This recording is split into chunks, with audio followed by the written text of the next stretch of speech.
let's go into the first story, which is the cluster with the fat PDF. This was an actual real-world example that we found during a pen test. So the story basically is this company that is running their CRM on the cloud. They're running it on AWS. They've hosted it on EKS. Now, they have a PDF generator service that they're using, and this PDF generator service is generating a lot of PDFs for their customers, for their salespeople. So this is largely EKS hosted. This application, or this PDF generator, is vulnerable to server-side request forgery. I'm not sure how many of you know this. A lot of PDF generators are vulnerable to server-side request forgery. I can use SSRF, compromise the metadata within the EKS node that is running in EKS on AWS, then compromise that, and then steal those credentials and then do a whole bunch of things with it, right? So I'm going to do this live. I'm going to attack this live, and we've also set up a detection stack for this live, which we're going to use very soon. So you're going to see how it's going to happen. So the idea is that we're going to compromise the PDF generator app with an SSRF flaw.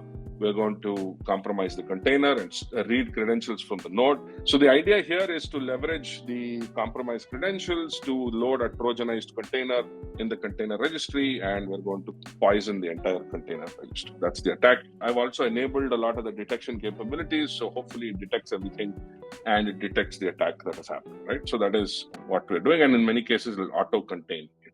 So what we're doing here from a detection standpoint is essentially this. We have set up a CloudWatch alarm to detect IMDS v1 usage. So whenever a metadata service spins up with the v1 endpoint, it's going to trigger a CloudWatch alarm. And we have guard duty set up on AWS, which is going to be able to identify a credential compromise whenever it happens. And then it automatically starts auto-containment, right? It's going to remove the security group. It removes the node from the auto-scaling group. It creates an EBS snapshot for forensic analysis. And of course, we also have our automated vulnerability detection with, ECR and AC2 with Inspector, which you can do vulnerability detection.